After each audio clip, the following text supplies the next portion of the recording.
फिर पता क्या हुआ? फिर वो दोनों उन कमल के फूल पर बैठकर ऊपर उठते गए और उठते गए और उठते गए। पर वैसे भी जिन्हें कमल का सहारा मिले वो ऊपर ही तो उठता है ना? ऊपर ही उठता है। फिर उन फूलों ने उन फूलों को आराम से किनारे पर रख दिया। इसे उन दोनों ने नर्मदा मैया का आशीर्वाद समझा कि आत्महत्या ना करें। बस ऐसी स्टोरी छाप दीजिए। क्या छाप दी? ये ऐसा होता है मियां? क्यों नहीं होता है? आप लोगों को चमत्कारी स्टोरी छापने का इतना अनुभव है, आप लोग छापते ही तो है कि आसमान से खून की वर्षा हो रही है, मंदिर की छत से गाय का दूध टपक रहा है, मंदिर जी की शंकर जी की पिंडी 2 इंच बड़ी हो गई, वो देखिए गणपति जी की मूर्ति दूध पी रही है। अरे इसे भी छाप दीजिए, इससे आपका अखबार भी चल पड़ेगा और कुमार को भी प्रकाशन मिल जाएगा। ओ जी, हम आंकड़ा विभाग से हैं।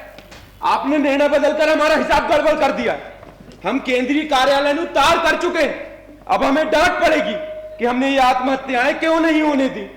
सरकार अन्य राज्यों में अपने दूतावासों के जरिए लाइव टेलीकास्ट करने वाली थी, वो योजना तो ठप हो गई। टोटल सियापा। अगले साल। अरे कुमार, इन लोगों का बहुत नुकसान हुआ है, इन्हें कुछ हर्जाना दे दीजिए। ठीक है। हाँ। अरे आराम से। वाह, देखिए इसे कहते हैं मीडिया मैनेजमेंट।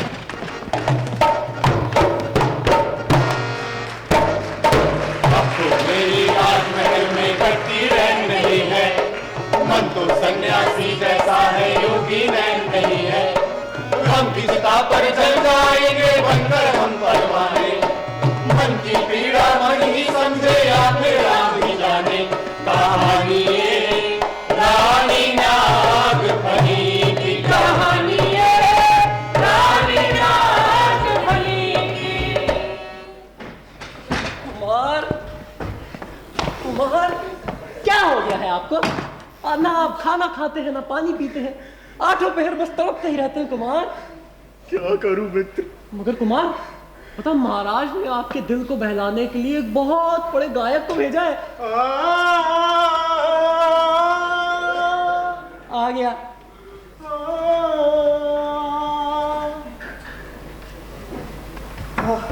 वाह, क्या बात। नमस्कार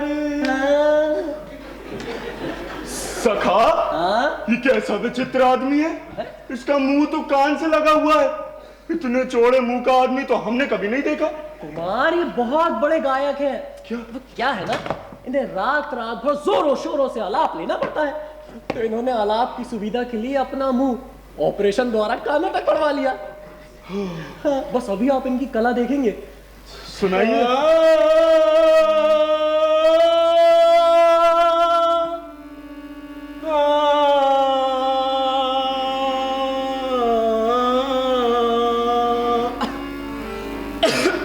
अरे वाह उस्ताद, आप तो खांसते भी राग विहाग में है।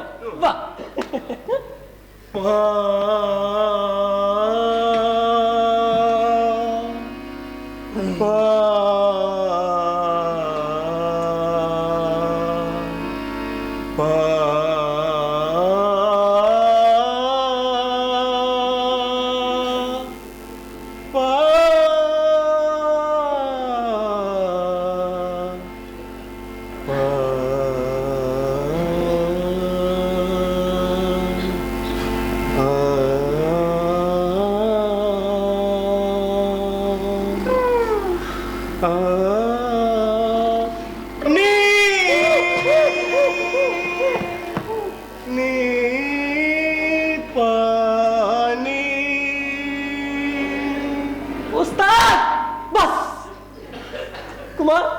देखा आपने कितने कष्टों से कला की साधना होती है।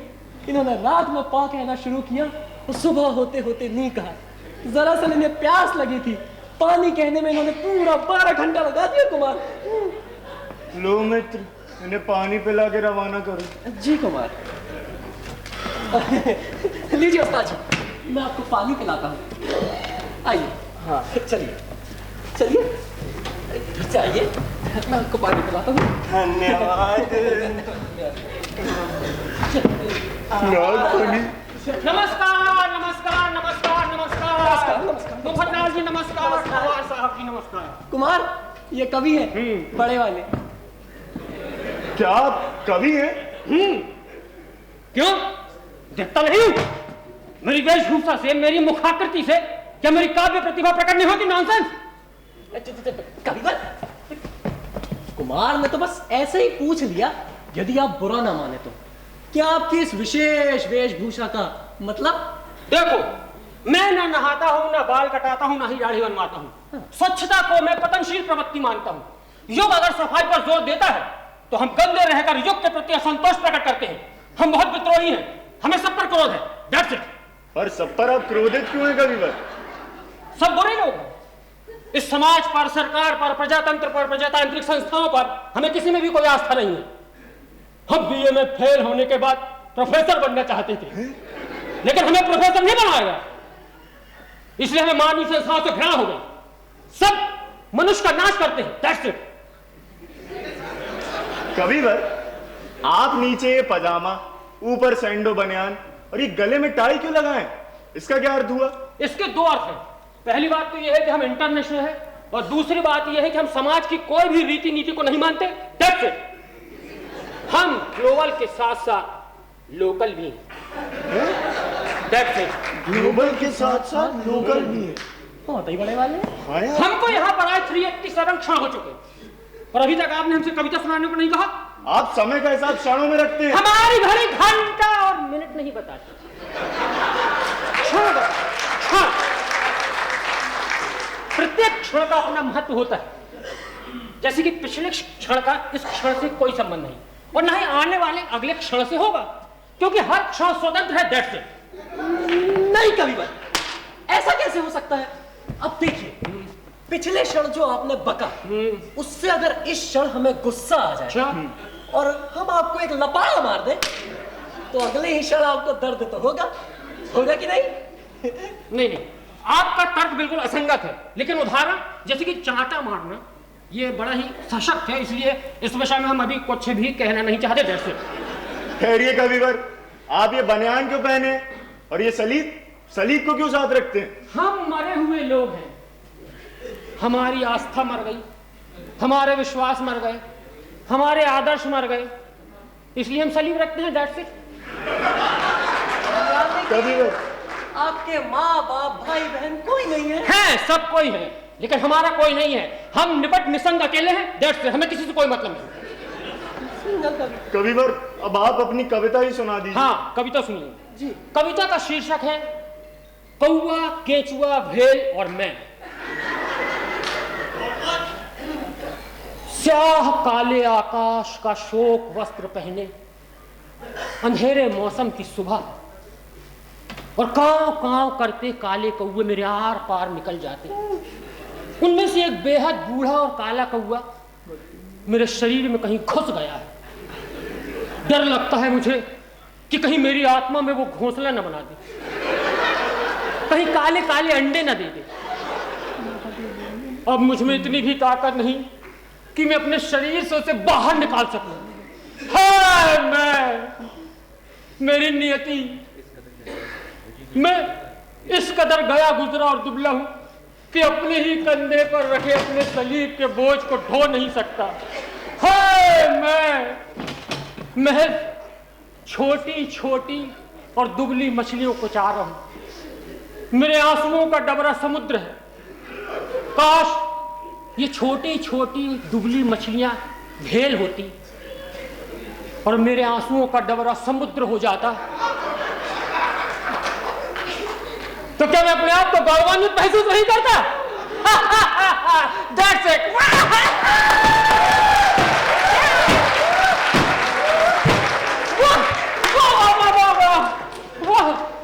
वाह, वेरी गुड। मुझे बेहद प्रसन्नता हुई कि मेरी कविता ने आपको इस हद तक प्रभावित किया। अगर आप गलत काव्य ग्रंथ के चक्कर में ना फंसे होते तो अभी तक वो चक्कर मेरे सलीब पर चढ़ जाते। That's it। आप एकदम यहाँ से चले जाइए और शाम तक ना शहर के बाहर हो जाइए। गलती से भी, अगर गलती से भी यहाँ दिखे अच्छा नहीं होगा। जाइए। ओके बट माय एनवेलप, मेरा लिफाफा, भाड़ा आने जाने का नहीं है, भाड़ा नहीं मिलेगा, जाओ। और मैं नहीं है। आधुनिक कविता का ऐसा असर मैंने पहली बार देखा है। That's it. कुछ नहीं था। Kumar, Poetry is great working. Come on, come on.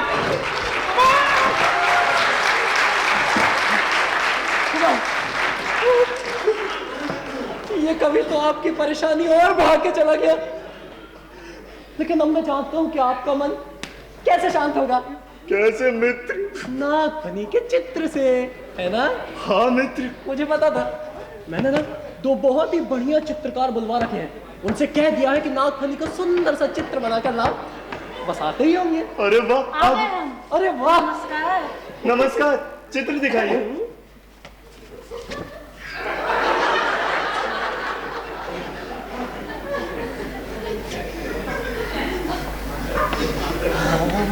कलाकार जी, ये तो नागफनी नहीं है। कैसी बड़ी बड़ी आंखें, सुई की नोक सी नाक, और ये कैसी डोरे जैसी गर्दन है। अरे हमने तो कभी किसी स्त्री के ऐसे अंग नहीं देखे। कुमार, हमारे काव्यचारों और कवियों ने कई 100 साल इसी खोज में लगाए हैं कि स्त्री के मुख, आंख, कान, नाक, होठ और कमर कैसे होने चाहिए, और उन्होंने तय किया कि स्त्री की आंखें मछली की तरह होनी चाहिए, होठ बिम्बफल की तरह, टांगे केले के पेड़ की तरह, गर्दन सुराही की तरह। और कुछ समय पश्चात तो उन्होंने ऐसी स्त्री खोज निकाली जिसकी कमर ही नहीं होती थी, गर्दन ऐसी पतली होती थी कि जब नायिका पान खाती थी तो पान का पीक गले से उतरता हुआ दिखता था। और कोमलता की तो बात ही क्या, सुंदरी को गुलाब की पंखुड़ी की खरोच लग जाती थी। और हाँ, ऐसा हमने सौंदर्य शास्त्र और काव्य शास्त्र में पढ़ा है, तभी हमने ये अंग प्रत्यंग बनाए हैं। मित्र सुनो, यदि मैं इसके चित्र को बुरा कहूंगा तो ये कलाकार मुझे गंवार समझेगा जी। तुम इसको तुरंत कुछ दे दाके रवाना करो मित्र। बिल्कुल तुरंत दूंगा, आप मुझे तो दीजिए। लाइए ना, मैं दे दूंगा। हाँ, लीजिए चित्रकार जी, ये लीजिए। Thank you, thank you, thank you, thank you. लाइए चित्र के नागफनी जी को यहाँ दे दीजिए। अरे कुमार, मुंह क्यों बना रहे हैं? मैंने एक और चित्रकार बुलवा लिया है, मॉडर्न चित्रकार, उसने जरूर कुछ अच्छा बनाया होगा कुमार। तब तो नागफनी का चित्र भी अच्छा होगा। बहुत सुंदर होगा कुमार। कुमार कुमार कुमार, नमस्कार, चित्र दिखाइए। देखिए। कुमार, ओह, ये क्या है? चित्र है कुमार। चित्र? किसका चित्र? राजकुमारी नागफनी का। नागफनी का चित्र? तुम इसे चित्र कहते हो? ये तो गिचपिच है। नागफनी कहाँ है इसमें? कुमार, ये आधुनिक शैली में रचा गया चित्र है कुमार। इसमें आप राजकुमारी का शरीर क्यों देख रहे हैं? वो इसमें आपको नहीं मिलेगा। ये एब्स्ट्रैक्ट है, यू नो, मॉडर्न पेंटिंग। राजकुमारी क्या है? क्या है? आपकी प्रेमिका? हाँ, हमारी प्रेमिका है। नहीं, राजकुमारी एक आइडिया है, उसी आइडिया को मैंने आकार दिया है कुमार। लेकिन इस गिचपिच को बनाया कैसे है? हैं? मेरा मतलब है चित्रकार जी, आपने इस आकार को साकार कैसे किया? बेटर, ऐसे चित्र निर्माण की पद्धति एक रहस्य है कुमार, जो हमें प्रकट नहीं करनी चाहिए। खैर, आप तो राजपुरुष है, इसीलिए बता देता हूँ। एक रंग के कटोरे में चीटे को रखते हैं, फिर उसको निकालकर हम कैनवास पर रखते हैं, फिर धीरे धीरे चीटा चलता है, वैसे वैसे हम रंग भरते जाते हैं। ये बड़ा ही कठिन कार्य है कुमार, टू डिफिकल्ट। ध्यान रखना पड़ता है कि कहीं चीटा मर ना जाए। एक चीटा मरने पर उसी साइज का उसी स्थान पे दूसरा चीटा रखना पड़ता है, समझे? ऐसे चित्र को समझने के लिए खास बौद्धिक स्तर और सही कला संस्कार की आवश्यकता पड़ती है कुमार। आप समझ रहे हैं? जी समझ गए जी। इस चीटा चित्रकार को यहाँ से रवाना करो मित्र। अरे आप चीटा की चिंता क्यों करते हैं? दीजिए, अरे लाइए ना। चीटा जी, चित्रकार जी, चलिए लाइए। नागफनी जाइए। कुमार, आपकी नागफनी। आपको आखिर इनकी हालत तो और खराब हो गई। मैं अभी डॉक्टर को बुला के लाता हूँ कुमार, जिंदा रहिएगा।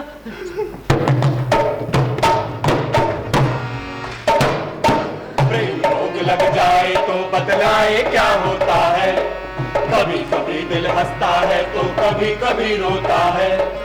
पागल प्रेमी बैठ के फिर दिन में तारे गिनता है, दर्शन की अभिलाषा के बस ख्वाब नए बुनता है।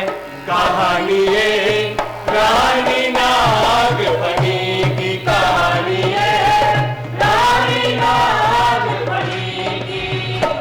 आइए डॉक्टर साहब आइए। रूबी पास आओ, ठंड लगती है।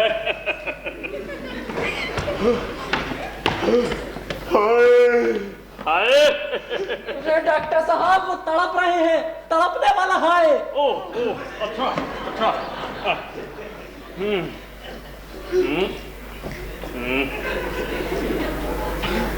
हाँ नब्ज ठीक है,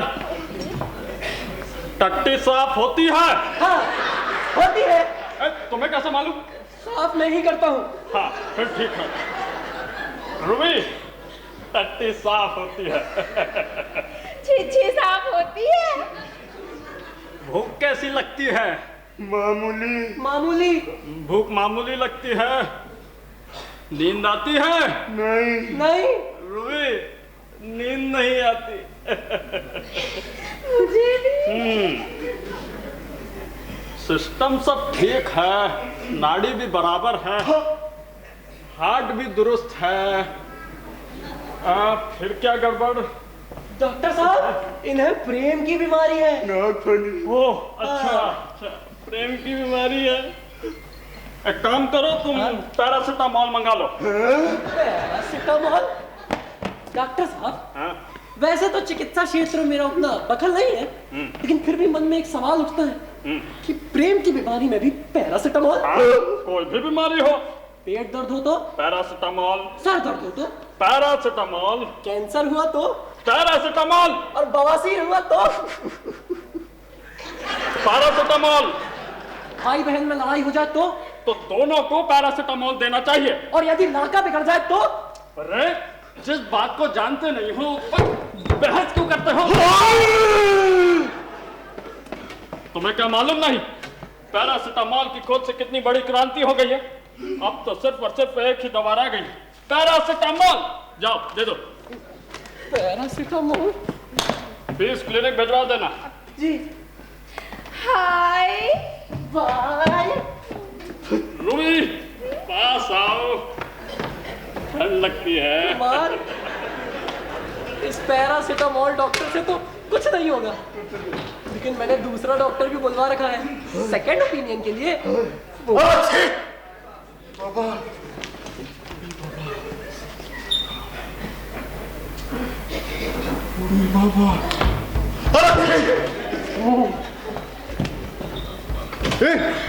इधर आओ। नहीं इधर आओ। नहीं। ये लो, जाओ जाके सेम डिसीवर का इंजेक्शन ले आओ। जाओ। रेमडेसिविर? हाँ। मगर आपने चेक तो किया ही नहीं। अरे उनका सिम्टम देख के मालूम होता है। सिम्टम तो आपके लग रहे हैं। वैसे जहां तक मैं जानता हूँ रेमडेसिविर तो इस बीमारी में। तुम्हारा मतलब है ये दवा इस बीमारी में नहीं दिया जाता? नहीं। अरे पूरा गर्मी और बरसात निकल गया, इस अभागे शहर में एक बीमारी कोरोना से नहीं मरा। अरे ऐसी हालत में हम क्या करें भाई, और दवा विक्रेता भी क्या करे बोलो? तो डॉक्टर साहब रोग के अनुसार दवाएं बनती हैं या दवाओं के अनुसार रोग? अरे दवा का अनुसार ही रोग होता है। अच्छा। अरे हमारे पास दवा बनाने वाले कारखानों का एजेंट लोग आता रहता है, वो बताया जाता है कि इस साल सेम डिसीवर का उत्पादन बहुत हुआ है, लोगों को कोरोना होना चाहिए। अरे बाबा। वाह डॉक्टर साहब, यानी एक तो हो गई जनरल बीमारी। हाँ? और दूसरी व्यक्तिगत बीमारी। एकदम बरोबर। अरे जनरल बीमारी तो वो है जिसका दवा का स्टॉक निकालना है, ये हर एक को लेना होगा। इसके बाद उस मरीज को उसका बीमारी का दवा भी दिया जाएगा। समझा? बिल्कुल। हाँ। डॉक्टर साहब पद्धति तो बहुत ही बढ़िया है, मगर इससे सिर्फ दुकानदारों को ही फायदा होता है या आपको भी? अरे बाबा, अरे दोनों को भाई, ये तो सहकारी उद्योग है, हमको वो कमीशन देता है तो हम भी प्रयत्न करता है कि एक बार मरीज हमारे पास आ जाए तो जिंदगी भर ना छूटे। यू मीन जिंदगी के साथ भी और जिंदगी के बाद भी? एकदम ठीक। अब इलाज जितना लंबा चलेगा उतना ही तो हमको फीस मिलेगा, उतना ही दवा मिलेगा, तो हमको भी कमीशन मिल जाएगा ना भाई। जी जी जी। कमीशन से याद आया, तुम इनका आयुष्मान कार्ड क्यों नहीं बनवा लेता? आयुष्मान कार्ड? हाँ, मगर ये तो करोड़पति आदमी है। बाबा ये करोड़पति है। हाँ। हम नहीं हैं, तुम इनका आयुष्मान कार्ड बनवा लो, हम फीस सरकार से ले लेगा। अच्छे बूढ़ी बाबा,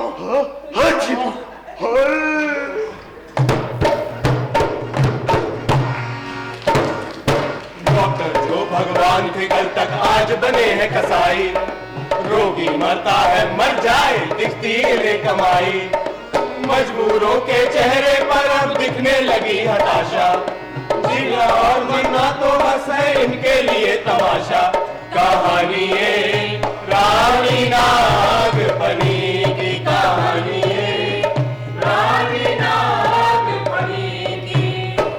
राजकुमारी देखो देखो मैं क्या लाई हूँ। छोड़ो उसको, कितने दिन हो गए हैं कुमार का कोई समाचार नहीं मिला। वे कैसे हैं? मुझे बड़ी चिंता लगी है। क्या मैं उन्हें फिर नहीं देख पाऊंगी? राजकुमारी तुम तो जानती हो उससे भेंट होना असंभव है। तुम्हारे बाप, मेरा मतलब राजा साहब ने कड़ा पहरा जो लगा रखा है। तो क्या वे मुझे प्रेम नहीं करते? एक प्रेम पत्र नहीं लिख सकते मेरे लिए? अरे प्रेम पत्र भी कैसे भेजे? सारी डाक पहले तुम्हारे बाप के सब राजा साहब के सामने जाती है। कहीं चिट्ठी पकड़ ली गई तो अनर्थ हो जाएगा। तो अब क्या करें? वही तो देखो, मैं तुम्हारे लिए पुस्तक लाई, प्रेम करने की कला। अच्छा, और इसका वो अध्याय, हाँ, प्रेम पत्र भेजना। सुनो, प्रेम पत्र भेजना एक बड़ी समस्या रही है। प्राचीन काल में कबूतरों के द्वारा पत्र भेजे जाते थे। किसी मित्र द्वारा पत्र भेजने की भी प्रथा है, पर इसमें बड़ा धोखा है। अक्सर ऐसा हुआ है कि प्रेमी या प्रेमिका चिट्ठी लाने वाले से ही प्रेम करने लगे। बताओ, प्रेम पत्र भेजने का सबसे नवीन और सरल तरीका है उसे पुस्तक में छिपाकर भेजना। हाँ। प्रेमी या प्रेमिका के छोटे भाई बहनों को चॉकलेट देकर उनसे दोस्ती करनी चाहिए। और यदि छोटा भाई बहन ना हो तो? यदि भाई बहन ना हो तो मोहल्ले के छोटे बच्चों से भी काम चलेगा। कैसी लगी रीति? सखी, रीति तो अच्छी है, पर जैसा कि तू जानती है कुमार बहुत दूर रहते हैं, बच्चे यहाँ से वहाँ आ जा नहीं सकते। राजकुमारी, अपने महल के पास वो इंजीनियरिंग कॉलेज के प्रोफेसर रहते ना? हाँ हाँ, है ना? हाँ हाँ, वो उस कमीने मुफतलाल के मित्र हैं। अच्छा, हम चिट्ठी उसके छोटे भाई को दे देंगे, वो उसे मुफतलाल को दे देंगे। सच? मैं अभी चिट्ठी लिखती हूँ। पेन कहाँ गया? कुमार, कुमार कहाँ है? मुफतलाल, आइए देखिए, नागफनी की चिट्ठी। नागफनी मित्र, ये चिट्ठी आई कैसे? ये अपने जो इंजीनियरिंग कॉलेज के प्रोफेसर साहब है ना, उनके छोटे भाई के हाथों भिजवाई है ये चिट्ठी। मित्र, हाँ? हमें इन प्रोफेसरों का भरोसा नहीं है जो परीक्षा में हमें 5 नंबर नहीं दे सके। वो क्या हमारे प्रेम पत्र पहुंचाएंगे? कुमार, ये प्रोफेसर मेरा बहुत अच्छा दोस्त है। इसे जैसे ही पैसे दो तो फट से नंबर बढ़ा देता है। पक्का? 100%।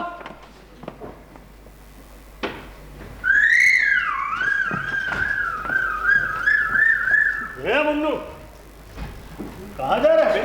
दीदी के पास। क्यों? पुस्तक देने। कौन दिया है पुस्तक तेरे को? हमारे बड़े भैया ने, दीदी ने पढ़ने के लिए मंगाई थी। ये पुस्तक दीदी को देने पे दीदी चॉकलेट देंगी। अरे वाह। फिर यही पुस्तक भैया को देने पे भैया भी चॉकलेट देंगे। बता जरा देखूं। अरे वाह, ये तो मैं सुना था कि जवानी में लड़के लड़कियां प्रेम कहानियां पढ़ते हैं, उपन्यास पढ़ते हैं, लेकिन ये मैकेनिकल इंजीनियरिंग कौन पढ़ता है भाई? क्या है जरा देखूं। अच्छा, ये है। अंकल अंकल, चिट्ठी मिल गई, अब चॉकलेट दो ना।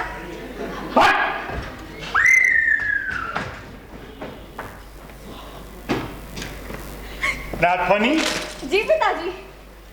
बेटा, आजकल तू बहुत पढ़ने लग गई है। जी पिताजी, अब तो मैं बस दिन रात पढ़ती ही रहती हूँ। अरे वाह, तो तू आजकल मैकेनिकल इंजीनियरिंग की पढ़ाई कर रही है? Mechanical engineering? हाँ। पिताजी, आपको क्या हो गया? मैं मैकेनिकल इंजीनियरिंग क्यों पढ़ूंगी? वो प्रोफेसर का छोटा भाई आया था, एक खन किताब दे गया है तेरे को पढ़ने के लिए, और उसमें रखी चिट्ठी मैं पढ़ लिया हूँ। मैं तेरे को बोला था ना दोबारा से प्रेम नहीं करना, फिर क्यों किया? किया नहीं है तो हो गया है। अच्छा, ये कोई फोड़ा पुंची है हो गया अपने आप? मैं देखता हूं कैसे होता है। आगे से अगर तुम दोनों एक दूसरे को प्रेम पत्र लिखे ना तो मैं तुम्हारी मुंडी नहीं खून पी जाऊंगा। और सुन, मैं बहुत जल्दी तेरी शादी करने वाला। तो उन्हीं से करा दीजिए। उससे नहीं हो सकती। क्यों? वो साला लुच्चा है, दूसरों की लड़कियों को प्रेम पत्र लिखता है। क्या चोमू आदमी है, अपनी लड़की को कौन प्रेम पत्र लिखता है? सब दूसरों की लड़की को ही लिखते ना। अब रो क्यों रही है? जा अपने कमरे में। पिताजी, मैं अपने कमरे में ही तो हूँ। ठीक है, मैं चल देता हूँ अपने कमरे में।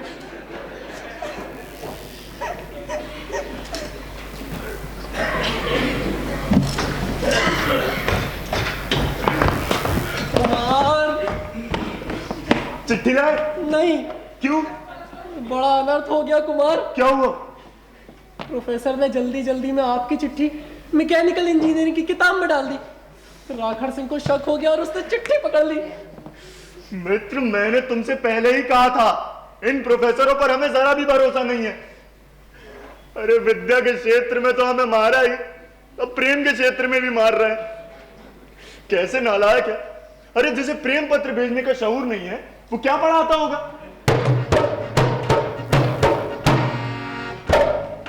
प्रेम पत्र में सब करते हैं क्यूटी क्यूटी बातें, थोड़ी थोड़ी सच्ची थोड़ी झूठी झूठी बातें, पर प्रीतम तक ना पहुंचे और यहाँ वहां हो जाए। अनजाने में प्रेम का दुश्मन प्रेम पत्र हो जाए। कहानी ये रानी नागमणि की कहानी है, रानी नागमणि की। दर्शक भूले न होंगे कि मफतलाल ने डिप्टी कलेक्टर के पद के लिए आवेदन दिया था। अब देखिए, राज्य में भर्तियां दो ही तरीके से होती। एक तो तब जब पद खाली हो और उनको भरने के लिए उम्मीदवारों की जरूरत हो, और दूसरी तब जब विशेष उम्मीदवार खाली हो और उन्हें भरने के लिए पदों की जरूरत हो। विशेष उम्मीदवार की परिभाषा शासकीय सेवा संहिता में कुछ इस तरह से दी गई। ऐसा पदेच्छु नागरिक जिसकी योग्यताएं अविशेष हो परंतु संबंध विशेष हो, अर्थात वो किसी ऐसे व्यक्ति का कृपा पात्र हो जो या तो स्वयं शासन में हो या जिसका शासनकर्ताओं पे दबाव हो। अब जब भी पदों को उम्मीदवारों को पदों की आवश्यकता होती तो सरकार आवश्यकता है शीर्षक से अखबारों में एक विज्ञप्ति निकालती। राज्य के अखबार सिर्फ इस विज्ञप्ति के कारण ही बिकते, और जिनमें ये विज्ञप्ति नहीं छपती वो अखबार बिकते ही नहीं थे। मफतलाल का इंटरव्यू शुरू होने वाला है, चलिए जरा मजे ले।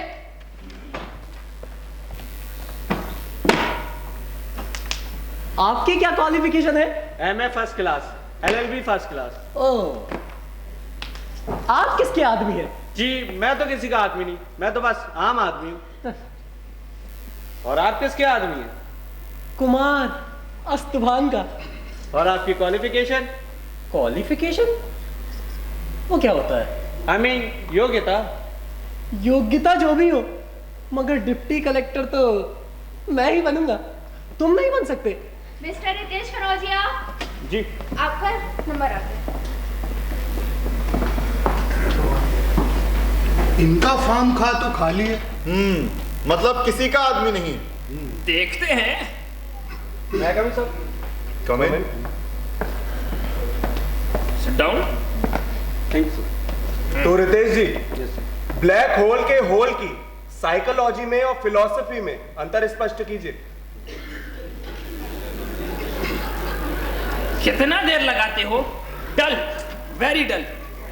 अच्छा ये बताइए, यदि एक कुत्ता 30 किलोमीटर प्रति घंटे की रफ्तार से दौड़ता हुआ आपके पास आए और 20 न्यूटन फोर्स से आपको काटे, उस कुत्ते की ब्रीड क्या हो?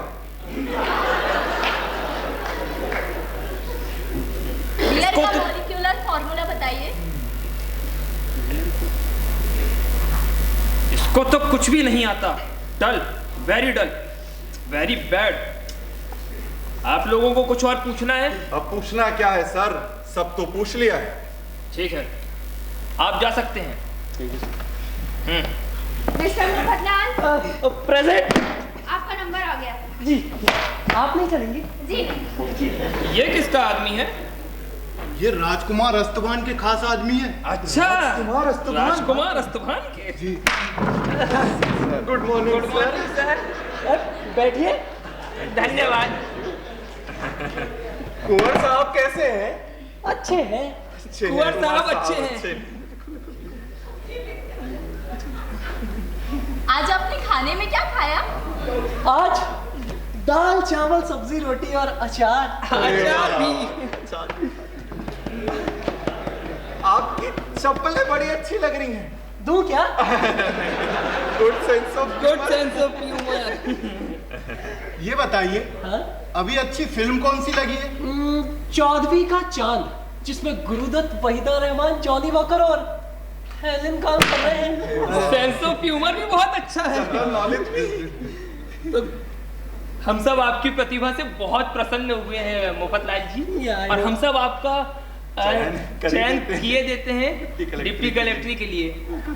बस डिप्टी कलेक्टरी का चयन पत्र मिलने में आपको 5 महीने भी लग सकते हैं, 10 महीने भी, और 10 साल भी। किसी किसी को तो रिटायरमेंट की उम्र में जाके चयन पत्र मिलता है, बताइए। चूंकि आप कुंवर साहब के आदमी हैं, इसलिए जल्द ही आपका नियुक्ति पत्र मिल जाएगा। हम सब आपके उज्जवल भविष्य की कामना करते हैं।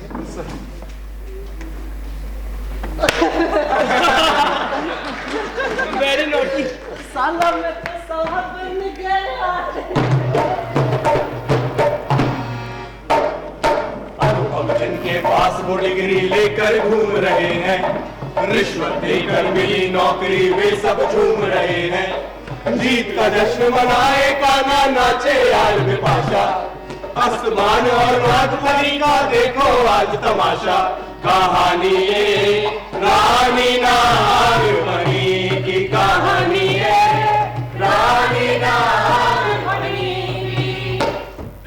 राजा निर्बल सिंह पड़ोसी राज्य के अधिपति थे। उनकी उम्र होगी कोई 100 से ऊपर।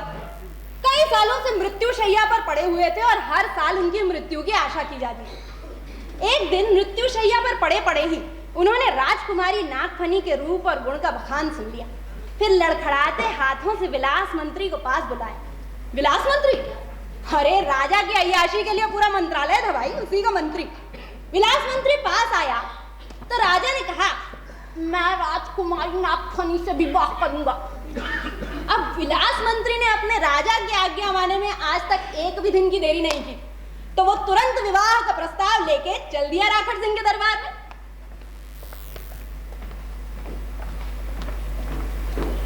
महाराज की जय हो। जय हो। बोलो।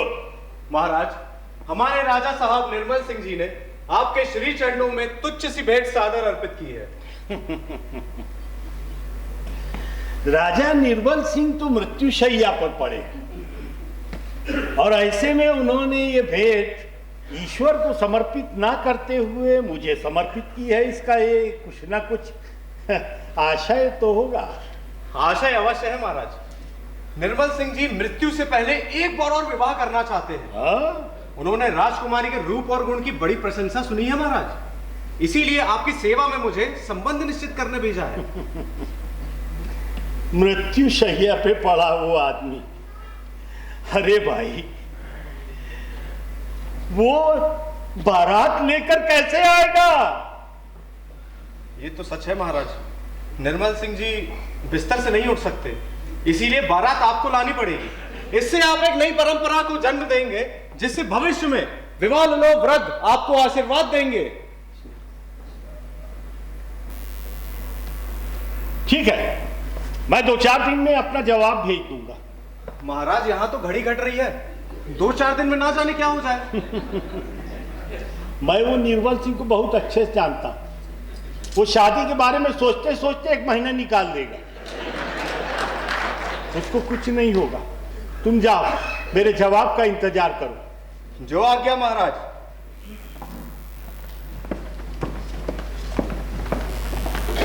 नागफनी जी पिताजी।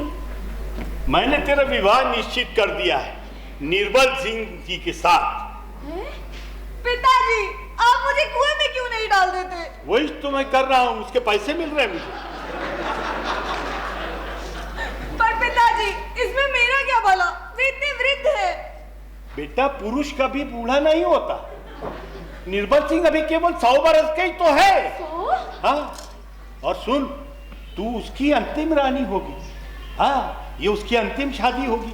तो सोच, तेरा कितना बड़ा स्तर होगा। तू पटरानी रहेगी उस राजमहल की, और वो तेरा लंपट अस्तभान। अगर उससे तेरी शादी हुई तो वो और शादियां करेगा, एक के बाद एक शादियां करेगा। तेरा स्तर वहां पर गिरते जाएगा। यहाँ पर तो तू राज करेगी। पिताजी मैं मर जाऊंगी लेकिन निर्बल सिंह से कभी शादी नहीं करूंगी। तू मर भी गई तो तेरी लाश के साथ मैं निर्बल सिंह की शादी कर दूंगा, लेकिन ये शादी तो होके रहेगी। अब रो क्यों रही है? जा अपने कमरे में। पिताजी मैं अपने कमरे में ही तो हूं। ठीक है, मैं चल देता हूं अपने कमरे में। चौथे दिन मेरी शादी होगी और 5वें दिन मैं विधवा हो जाऊंगी। राजकुमारी तुम घबराओ मत, ये अन्याय मेरे प्राण रहते नहीं हो सकेगा। आखिर तुम्हारा प्रेमी भी क्षत्रिय है, भले ही कितना दुबला हो, पर है तो उसकी नसों में भी उन्हीं प्राचीन वीरों का रक्त। तुम ना अंतिम संदेशा भेजो। संदेशा ले कौन जाएगा? मैं नहीं जाऊंगी, चाहे मेरी जान ही ना चली जाए। सच? हाँ।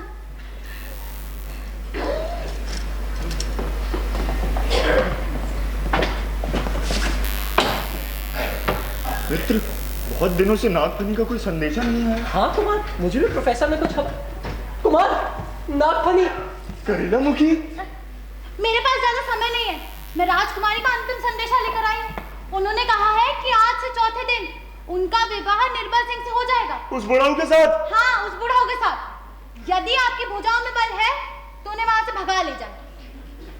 अरे तो तुम बैठो ना और सब कुछ विस्तार से बताओ। हाँ बैठो। अरे तो कुछ विस्तार है ही नहीं, बात केवल इतनी सी है ना कि इनकी भुजाओं में बल है तो राजकुमारी को वहां से भगा ले जाए। हाँ। अब मैं चलती हूँ। अरे सुनो तो करेला मुखी, अरे मित्र तुम कहाँ जा रहे हो? क्या संदेशा था उसका? यदि तुम्हारी भुजाओं में बल हो तो? मित्र जरा देखो तो, हमारी भुजाओं में बल है? नहीं है। तो फिर? अरे कुमार, इतने प्रेमिकाएं भी बड़ी विचित्र होती हैं। ये पहले नहीं बताती कि आगे बाहुबल का काम पड़ेगा। जब प्रेमी इनके विरह में सूख कर टिठहरी हो जाता है, और आप तो पहले से ही हैं, तब बोलती है भुजाओं में बल हो तो ले जाओ। सारा बल चूस कर बल की दुहाई देती है कुमार। अब हम क्या करेंगे मित्र? कुमार आप रोते क्यों हैं? हमारे पास वाले आश्रम में बहुत ही पहुंचे हुए महात्मा रहते हैं, जोगी प्रपंचगिरी। जोगी प्रपंचगिरी? जी, वो ना कुमार बड़े बड़े चमत्कार करते हैं। वो हमें नाग